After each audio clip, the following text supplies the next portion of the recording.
Hi everyone, my name is Dr. Peris Ndung'u. I am a medical officer at Ubuntu Life Foundation, and basically what we do at Ubuntu Life Foundation, the mission is to have social inclusion of kids or children with special needs, and basically we deal with kids who have cerebral palsy, autism, epilepsy, and Down syndrome. So we as an organization are marking World CP Day, which will be on 6th of October. And basically what we are aiming to do is get to educate the pregnant moms concerning the importance of antenatal visit, because we have realized that most of the causes of cerebral palsy begin during the pregnancy.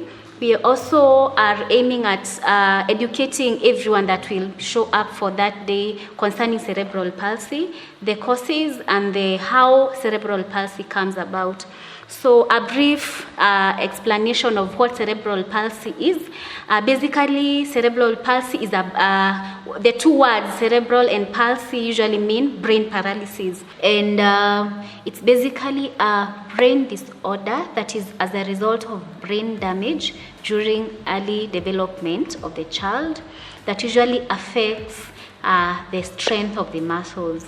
We have 3 subcategories of the causes of cerebral palsy, but the most common types of cerebral palsy are 3 of them.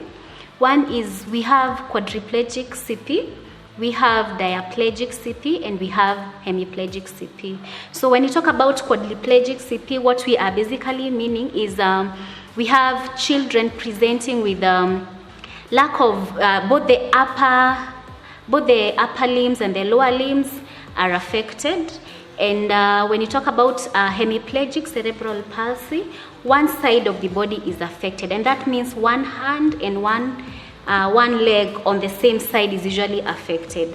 So when you talk about diaplegic cerebral palsy, it basically involves both legs, but the upper limbs are usually just fine. So we have different causes of cerebral palsy. And according to the statistics, they say that 70% of the causes usually happen during pregnancy. And we also have causes that happen during the birth and after the child has been born. So the causes that happen during pregnancy, one of the causes is infection to the mother, that is UTI. We also have if a child is born as a premature, if a child is born as having low birth weight, if the mother has anemia, or if there are any congenital malformation, all that can cause cerebral palsy in a child. And these causes attribute to about 70%. And that is why we really insist on having the pregnant moms go for their ANC visit, because this can prevent the 70% causage of cerebral palsy.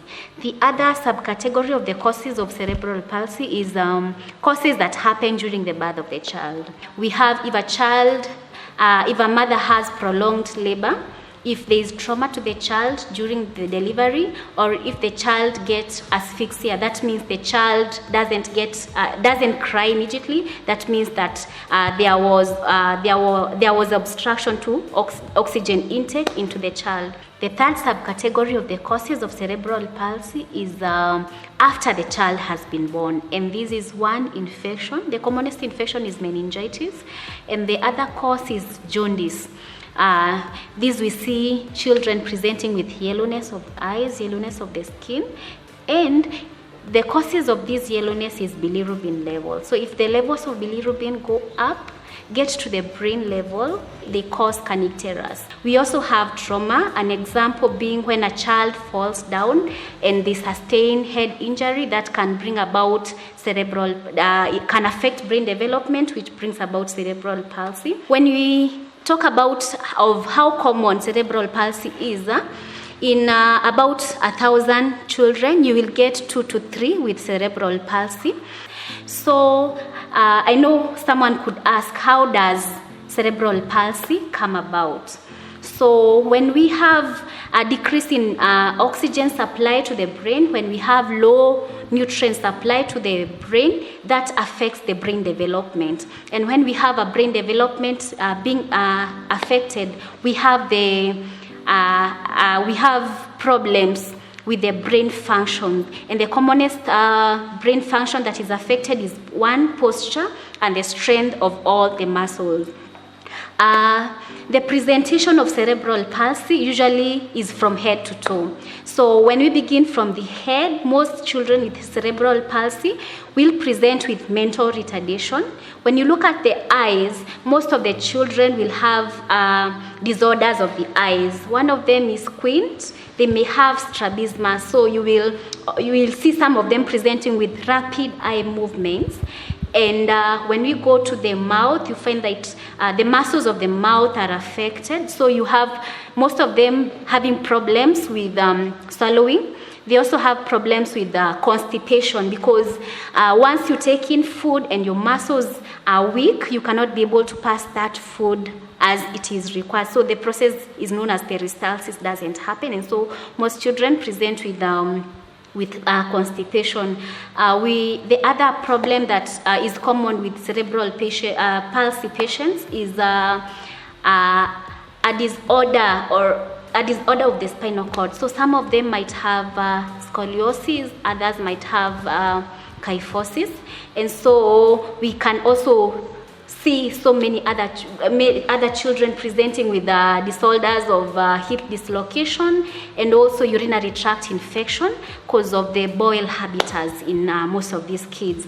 So when we talk about the management of cerebral palsy, basically we want to help this kid live a dignified life, because you realize that this condition is permanent, and so they can really benefit from occupational therapy and physiotherapy. These will help strengthen their muscles, the muscles of the upper and the lower limbs.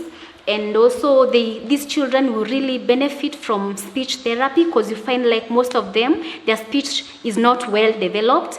And you may also need to refer them to a psychiatrist, because as we have earlier said, that most of them present with some psychiatric and mental disorders, and some of them also present with mental retardation. So psychiatric review is very important for these children, and they may need adaptive equipment, because as we have seen, cerebral palsy usually affects the muscle strength, so they might not be able to well use their upper limbs or well use their lower limbs, so they might need adaptive equipment to help them move around or while sitting.